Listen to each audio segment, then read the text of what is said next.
예. 여러분, 여기에 이렇게 텀블러 있는데 또 색이 검은색입니다. 숯이 있다라고 한번 생각해 보시자고요. 숯이 있다. 시커먼 숯 자체로는 이거 아무것도 쓸모가 없습니다. 시커먼 숯을 무엇에 쓰겠습니까? 그런데 숯을 쓰기 위해서는 반드시 여기에 불을 붙이면은 아주 유용하게 쓸 수가 있습니다. 숯에 불을 가져다가 붙이면은 숯이 다 들어가면서 아주 새빨간 불덩이가 됩니다. 이렇게 새빨간 불덩이가 된 숯을 모아 놓으면은 굉장한 힘을 내기 시작합니다. 처음에는 숯과 불이 따로 둘입니다. 불 따로 숯 따로 둘입니다. 그러나 숯과 불이 하나가 되어버리면 굉장한 역사가 일어나기 시작합니다. 우리의 생활이 따로 있고 믿음이 따로 있으면 그 믿음은 쓸모가 없고 믿음 없는 생활은 하나님 앞에 의미가 없습니다. 아무리 교회 생활을 교회에 출석을 잘한다고 해도 불신자의 생활과 다를 바가 없게 됩니다. 생활 따로 믿음 따로 이래 된다면 의미가 없게 되는 것입니다. 그러나 믿음이 생활 속으로 들어가고 생활이 믿음 속으로 들어가서 하나가 되면 굉장한 역사가 일어남을 믿으시기를 바랍니다. 그래서 오늘 말씀의 제목을 신앙의 생활의 신앙화라고 이렇게 붙였습니다. 한번 나같이 합니다. 생활의 신앙화. 시작. 그렇습니다. 믿는 대로 되어지기 때문에 그렇습니다. 오늘 말씀이 바로 그것이에요. 여러분, 우리 생활은 믿음 속으로 들어가야 하고 우리의 믿음은 생활 속으로 들어가서 하나가 되어야 된다라고 하는 그런 말입니다. 그래서 생활의 신앙화라고 정했습니다. 그러기 위해서는 먼저 첫 번째 뭘 해야 되느냐? 건덕 생활의 신앙화가 되어야 됩니다. 여러분들은 왜 옷을 입습니까? 옷을 입는 이유가 무엇입니까? 누구를 위해서 옷을 입는 것입니까? 나를 위해서 입는 것입니까? 나 혼자 산다면은 아담과 하처럼 벌거벗고 산들 누가 뭐라고 하겠습니까? 집안에서 런닝바람으로 또는 잠옷바람으로 산들 누가 뭐라고 할 사람이 없습니다. 그러나 외출할 때에는 반드시 차려입어야 돼요. 여러분, 우리가 함께 더불어 살아가는 살기에 항상 나만을 인식하고 나만을 위해서 사는 것이 아니라 너를 인식하고 살아야 하는 것이 세상인 것입니다. 너를 위해서 옷을 깨끗이 입는 거예요. 그래서 나 혼자 산다면은 누더기를 입는다고 해도 상관이 없습니다. 우리는 옷을 단정히 입어야 합니다. 그렇다고 비싼 옷을 입으라고 하는 말이 아닙니다. 여러분, 같은 옷을 할지라도 깨끗이 입고 단정히 입어서 다른 사람들로 하여금 나에 대해서 혐오감이 없도록 그렇게 해야 합니다. 믿는 사람은 옷을 하나 입어도 깨끗이 입는다라고 하는 그것을 이야기를 들을 수가 있어야 됩니다. 여러분, 우리가 옷을 입는 이유, 너를 위해서 단정히 입는다라고 하는 사실, 이걸 명심해야 합니다. 즉, 옷 입음은 덕을 세우기 위함인 것이에요. 덕을 세우기 위해서. 오늘 보면 12절 말씀에 보니까 이렇게 얘기합니다. 우리가 한번 12절 말씀 같이 읽겠습니다. 다 같이 시작. 하나님이 택하사 거룩하고 사랑받는 자처럼, 하나님이 택하사 거룩하고 사랑받는 자처럼 이라고 말씀했어요. 여러분, 첫 번째 나오는 하나님이 택하사라고 하는 말씀은 믿는 자라고 하는 말과 같은 것입니다. 뭐와 같다고요? 믿는 자. 그래서 하나님의 택하신 자, 즉 택함 받은 사람만이 하나님을 믿을 수가 있기 때문에 그렇습니다. 두 번째 나오는 거룩하고라고 하는 말이 나와요. 거룩하고라고 하는 말은 외모는 같을지라도 하나님께서 선택한 사람에게 자기의 영을 부어주신 후 영을 받지 못한 사람과 구별해 놓는다라고 하는, 이 구별해 놓는다라고 하는 것이 거룩입니다. 여러분, 우리 하나님 앞에서 앞에 구별된 사람이 될 수 있기를 주의 이름으로 축원합니다. 세 번째로 나오는 단어가 있어요. 그 다음에 뭐 받는 자처럼? 뭐 받는 자처럼? 사랑받는 자처럼. 여러분, 사랑받는 자처럼이라고 하는 말씀 역시 믿는 사람을 가리키는 것입니다. 하나님께서 사랑해 주시되 끝까지 사랑해 주시는 자다라고 하는 그런 뜻입니다. 하나님이 사랑하시되 끝까지 사랑하신다. 이 세 마디를 한마디로 줄인다면 뭐냐? 믿는 자처럼 이라고 하는 말이에요. 뭐 하는 자처럼? 믿는 자처럼. 여러분, 그러므로 너희는 하나님의 택하신 거룩하고 사랑받는 자처럼 궁율과 자비와 겸손과 온유와 오래 참음을 옷 입고 라고 이렇게 말씀했어요.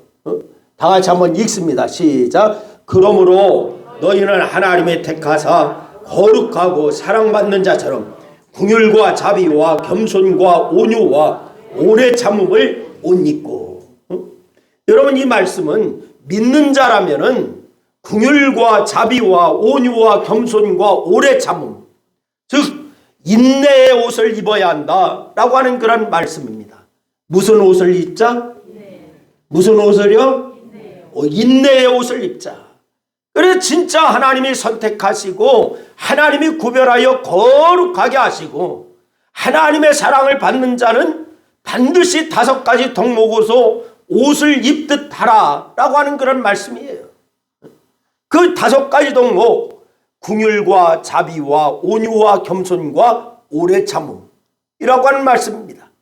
이 5가지 덕목을 갖추고 사는 사람은 절대 남에게 손해를 끼치지 않습니다. 남을 궁휼히 여기는 사람은 손해를 끼치지 않습니다. 자비를 베푸는 사람, 온유한 사람은 손해를 끼치지 않는 사람이에요. 그래서 겸손한 사람은 손해를 끼치는 법이 없습니다. 아무리 내가 속이 상한다 해도 오래 참는 사람은 남에게 손해를 끼치지 않는 사람이에요.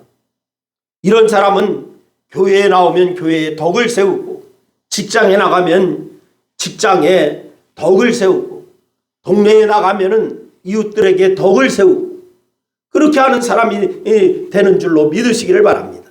그래서 우리들의 믿음은 이렇게 덕을 세우는 그러한 생활로 나타나야 될 줄로 믿으시기를 바랍니다. 다 같이 한번 따라합니다. 나의 믿음은 덕을 세우는 믿음으로 나타나야 된다. 그렇습니다. 그런데 우리의 믿음이 덕을 세우지 못하는 생활로 나타날 때 그 믿음은 무용지물과 같은 거예요. 여러분, 바울 사도가 다메섹 길에서 회개하기 전에는 그에게서 궁율이라고 하는 것을 찾아볼 수가 없었습니다. 자기의 친구 동문수학한 스데반 집사가 순교할 때도 궁율을 찾아볼 수가 없습니다. 바로 다메섹 길에서 회개하기 전까지는 궁율이라고 하는 것이 찾을 수가 없어. 자비를 베푸는 법이 없었어요. 더구나 겸손이 아닌 교만으로 꽉 찬 사람이었습니다. 또한 온유함을 찾아볼 수가 없었습니다. 그리고 오래 참는 적이 없었습니다. 믿는 사람을 때려 죽이고 잡아가두고 재산을 빼앗아가고 얼마나 조급했습니까? 오래 참는 법이 없었어요. 바울이요. 그런 그가 얼마나 교회에 부덕을 끼쳤는지 모릅니다. 그런데 이 바울 사도가 나중에 다메섹 길에서 예수를 만나게 되었어요. 그리고 예수를 만나고 나서 돌이켜보니까 자기의 생활이 한참 잘못되었다고 하는 것을 그때서 깨닫게 되었습니다. 그리고 골로새인들에게 덕을 세우라고 권면한 말씀이 오늘 본문 말씀에 나타나고 있는 것입니다. 하나님께서 사랑을 받고 하나님께 사랑을 받고 거룩함을 얻고 택함을 받은 우리 성도들은 5가지로 옷 입듯이 그 덕목을 갖추어야 될 줄로 믿으시기를 바랍니다. 그리고 만나는 사람에게 바로 유익을 주어야 됩니다. 즉 교회에 유익을 주고 가정에 유익을 주고 직장에 유익을 주고 동네에 나가서 이웃들에게 유익을 주는 건덕 생활을 하여야 될 줄로 믿으시기를 바랍니다. 이 건덕 생활이 우리의 믿음이 되어야 돼요. 우리의 믿음이 되어야 돼요. 여러분, 바로 이 건덕 생활을 한다라고 하면서 믿음이 안 된다? 안 됩니다. 여러분, 그래서 여러분의 생활도 가는 곳마다 덕을 세우는 삶으로 믿음을 꽃피우는 열매 맺는 삶이 되기를 주의 이름으로 축원합니다. 두 번째는 바로 이 표준 생활의 신앙화가 되어야 됩니다. 표준 생활의 신앙화. 우리의 믿음은 예수 표준의 생활로 나타나야 될 줄로 믿으시기를 바랍니다. 다 같이 옆 사람에게 얘기해 주세요. 예수 표준의 생활로 나타나시기 바랍니다. 시작. 그렇습니다. 여러분, 116으로 전화번호를 누르면은 여러분 뭐가 나오는지 아십니까? 116. 119는 뭐죠? 소방서. 112는 경찰서. 116은 116 전화번호를 누르면은 몇 시, 몇 분, 몇 초 이거 나옵니다. 여러분, 안내가 계속 나와요. 방송국에서 안내하는 몇 시, 몇 분, 몇 초라고 하는 것은 자기들 마음대로 하는 것이 아니에요. 모든 시계는 맞추어야 하는 기준 시각이 있습니다. 그 시계는 세계에 하나밖에 없는 그런 시계입니다. 영국 그리니치 천문대에 있습니다. 그리니치 천문대에 있는 시계는 세계 표준 시계입니다. 그래서 그 시계의 모든 시간을 맞추는 거예요. 그래서 그 시계에 맞추어지지 않으면 전부 시간은 틀려요, 맞아요? 틀린 거예요. 그 시계는 또한 태양에 맞춰져 있어요. 그리니치 천문대에 있는 시계 태양에 맞춰져 있어요. 그래서 이 시간에도 표준이 있는 법입니다. 표준에 맞지 아니하는 시간은 틀린 시계입니다. 오늘 날씨가 춥습니다. 그래서 춥습니다, 지금. 제가 춥다고 하면은 오늘 추운 날씨가 되는 것이 아니에요. 여러분이 건강하기 때문에 오늘 춥지 않다라고 하면은 안 추운 것이 아닙니다. 춥다, 덥다 하는 표준은 어디에 둡니까? 나에게 둘 수가 있습니까? 아니에요. 온도계의 기준의 표준 온도가 있습니다. 그래서 온도계로 기온을 측정하여서 지금이 몇 도이기 때문에 덥다, 지금이 몇 도이기 때문에 춥다, 이것을 말할 수가 있는 거예요. 이럴 때 온도에도 표준이 있어야 해요. 여러분, 길다 짧다 하는 것도 자로 재보면 알 수가 있습니다. 무겁다 가볍다 하는 것도 뭘로 재보면 알 수가 있어요? 저울로 재보면 알 수가 있어요. 많다 적다 하는 것도 부피를 재어보면 압니다. 이것이 다 표준입니다. 도량형이라고 얘기합니다. 표준이 없으면은 우리가 함께 어울려 사는 사회생활에서 굉장히 혼란이 일어날 거예요. 여러분, 혼란이 계속되면은 무질서해지고, 무질서가 계속되면은 파멸이 되는 거예요. 여러분, 그러나 표준이 있을 때에 사회는 질서가 지켜지고 분쟁이 없어지고 평화로운 사회가 될 수가 있게 되는 줄로 믿으시기를 바랍니다. 이와 마찬가지로 우리의 믿음에도 표준이 있어야 되는 겁니다. 여러분, 자기 스스로가 잘 믿는다고 생각되어지고 잘 믿는 것입니까? 나 혼자 잘 믿는다 그래서 잘 믿는 게 아니에요. 여러분, 남이 나에게 잘 믿는다고 해서 내가 잘 믿는 것이 아닙니다. 내가 표준이 없고 내가 표준일 수가 없습니다. 그래서 우리의 표준은 어디에 있느냐? 오직 예수님께 있는 줄로 믿으시기를 바랍니다. 여러분, 오늘 보면 13절 말씀에 보니까 바울 사도가 골로새 교인들에게 이런 말을 합니다. 너희들은 한번 사이가 나빠지면 왜 그렇게 용서를 못하느냐? 이렇게 얘기를 합니다. 용서를 못하는 거야. 여러분, 그런 뜻으로 오늘 본문 말씀을 제시하고 있습니다. 특히 예수 믿는 사람들이 용서를 잘 못한다고 해요. 여러분, 용서는 뭐냐? 서로 화해는 과거를 청산하는 거예요. 용서는 미래로 나가는 거예요. 그런데 이 오늘 13절 말씀에서 너희들은 한번 사이가 나빠지면 왜 그렇게 용서를 못하느냐? 이런 뜻으로 바울이 얘기하고 있습니다. 혹시 용서했다고 하는 경우 좋아서 용서했으니까 없는 것으로 하자, 이렇게 말을 하면서 10년 후에 나에게 또 용서의 손해를 끼치게 되면 10년 전에도 그랬는데 또 그래? 이런다고 사람들이. 응? 오늘 또 그런다라고 해요. 그것이 10년 전에 이를 용서한 거요? 안 한 거요? 안 한 거예요. 응? 용서하지 않은 거예요. 용서를 못했으니까 또 들춰내는 거예요. 예수님은 그렇게 하지 않으십니다. 우리가 10년 전에 죽을 죄로 잘못했습니다 하고 회개하면은 용서받았다고 하십니다. 예수님께서 10년이 지나서 또 죄를 지으면 10년 전에 너 그랬는데 왜 또 이래냐, 이렇게 얘기하지 않는다는 거예요. 예수님은 우리를 용서하시되 없는 것처럼 용서하시고 기억조차도 하지 아니하신다. 할렐루야. 그 말씀을 주셔요. 그러니 우리의 생활과 신앙의 표준은 내 기분이 아닙니다. 나의 이해 태산에 맞느냐 안 맞느냐가 아닙니다. 여러분, 분명히 주께서 용서하신 것 같이 이것이 바로 기준이어야 되는 줄로 믿으시기를 바랍니다.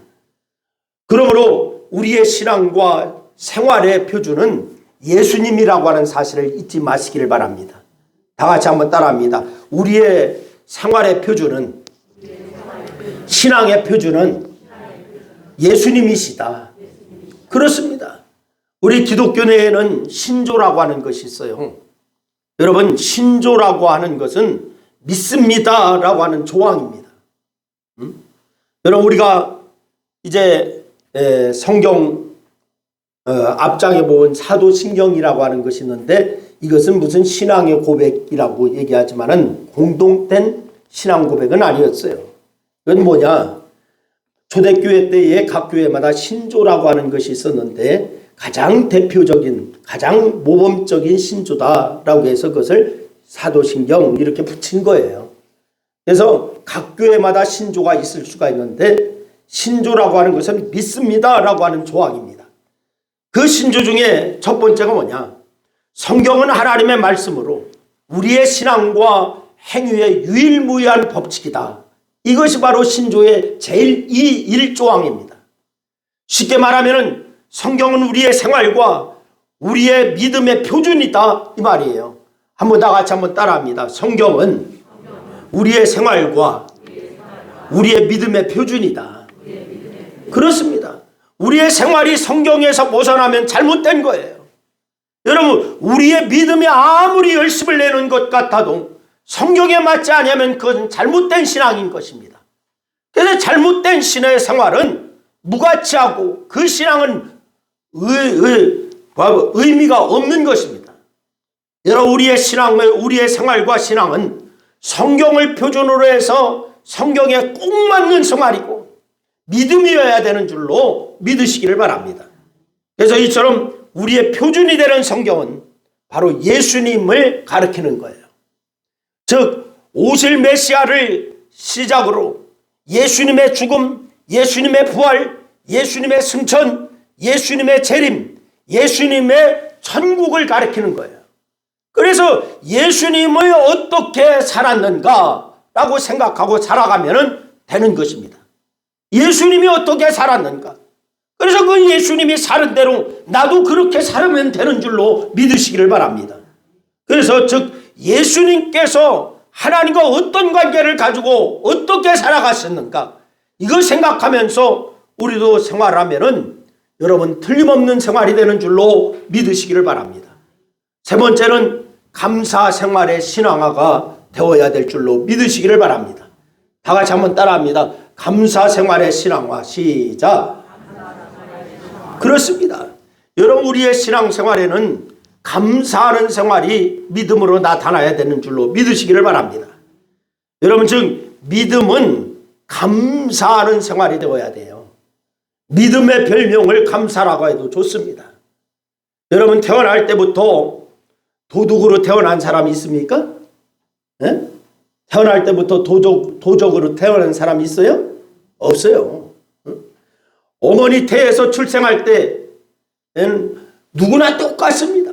그런데 도둑 가족들과 어울리거나 작은 것을 별것 아닌 것으로 생각해서 계속해서 훔치면은 도둑이 되는 거예요.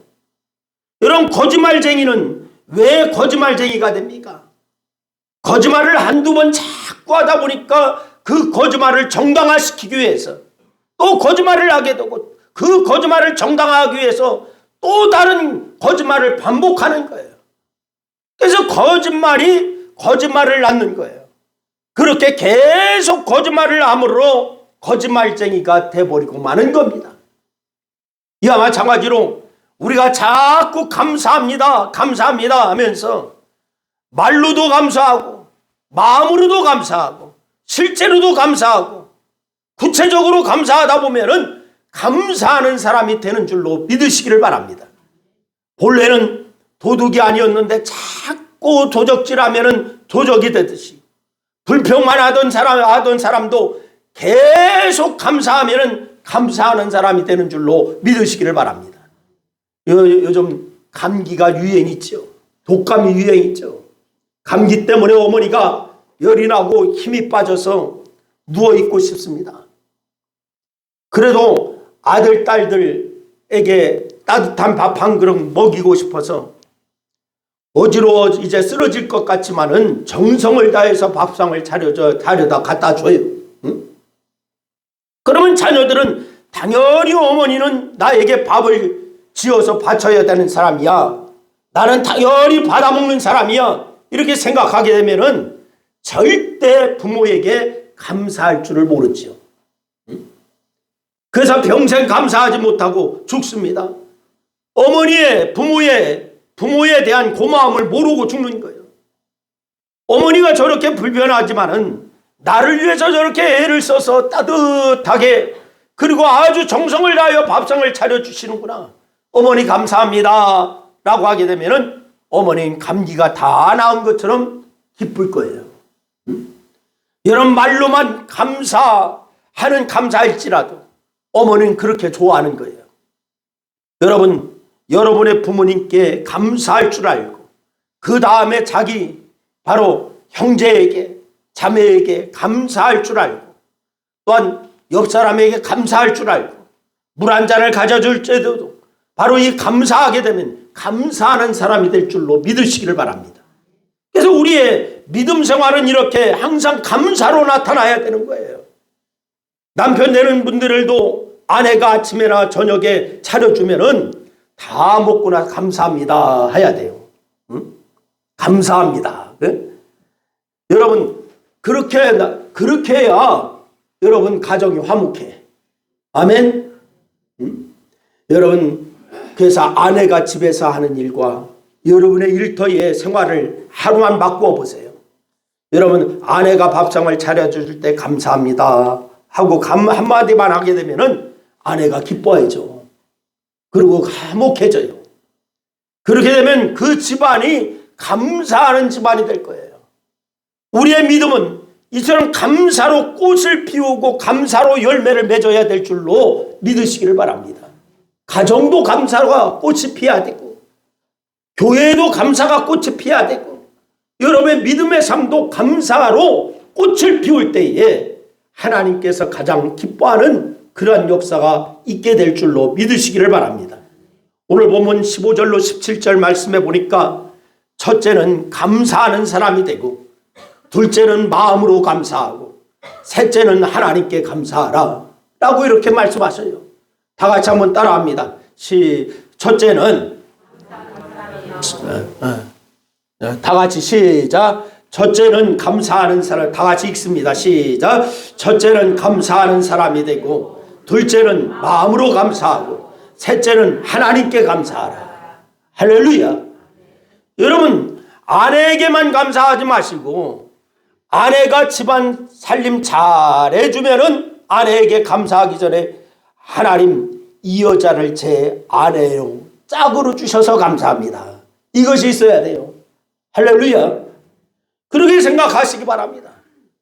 아들, 딸이 속을 썩이지 않고 잘 커주면은 아들, 딸아 참 고맙다 라고 한, 너 성적 잘 받아와서 고맙다, 이거 아니고, 여러분, 내 아들, 딸이 되어줘서 고맙다. 이 마음이 있을 때에 여러분 그 가정이 화목하게 되는 줄로 믿으시기를 바랍니다. 하나님 이런 아들 우리 가정에 주셔서 감사합니다. 이런 딸 우리 가정에 주셔서 감사합니다.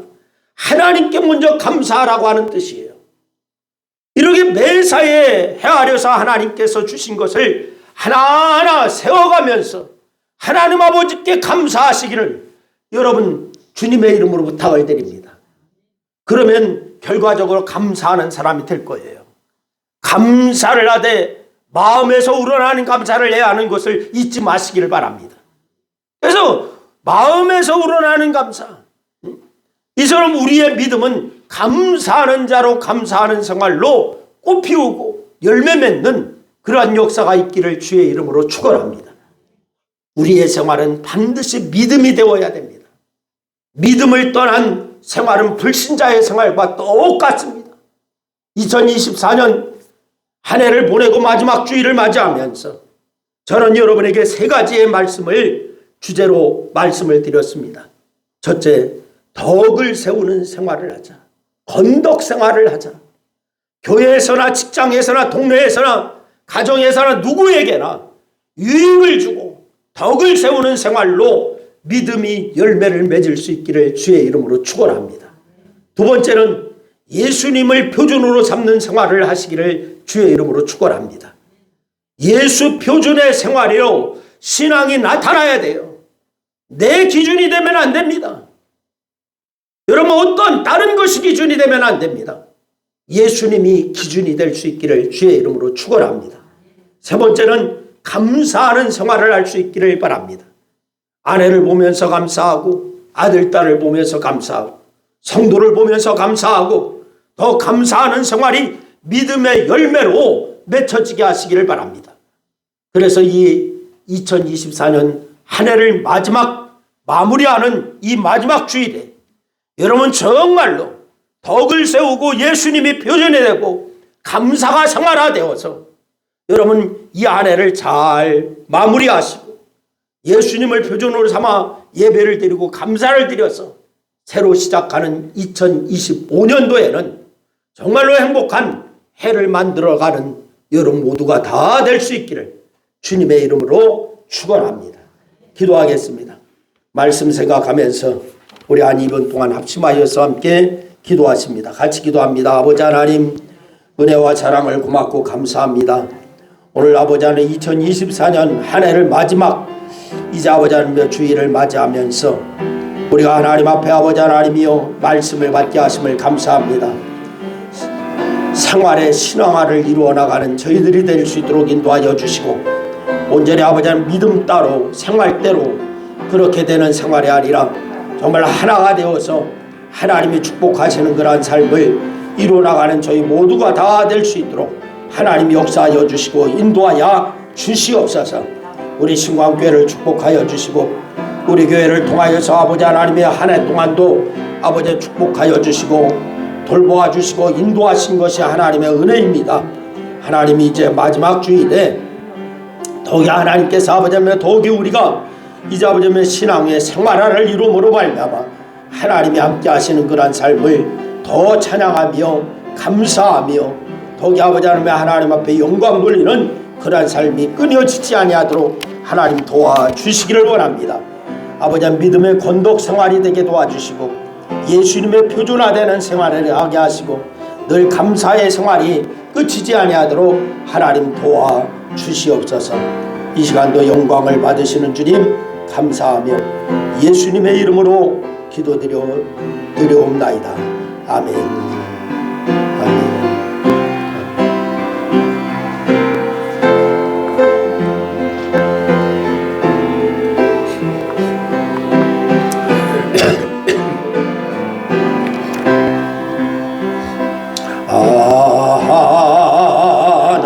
하나님의 은혜로 있을 데 없는 자 왜 구속하여 주는지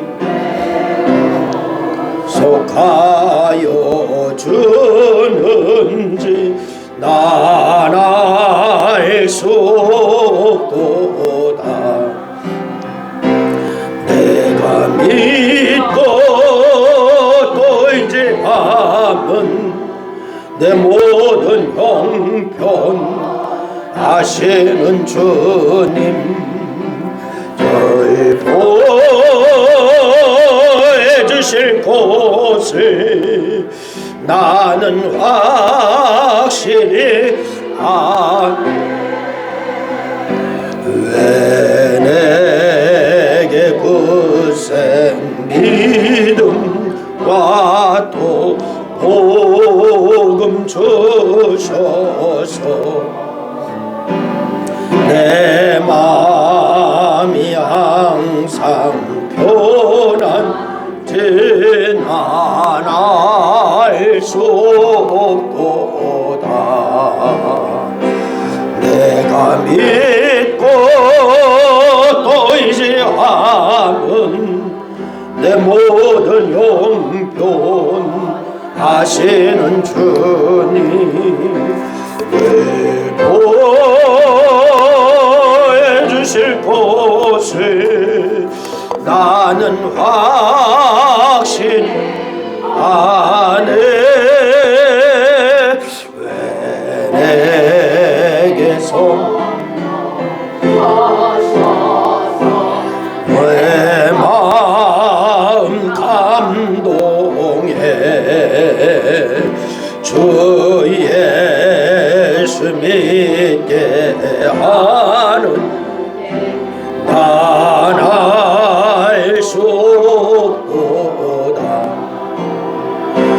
내가 믿고 또 의지함은 내 모든 용편 아시는 주님 늘 보호해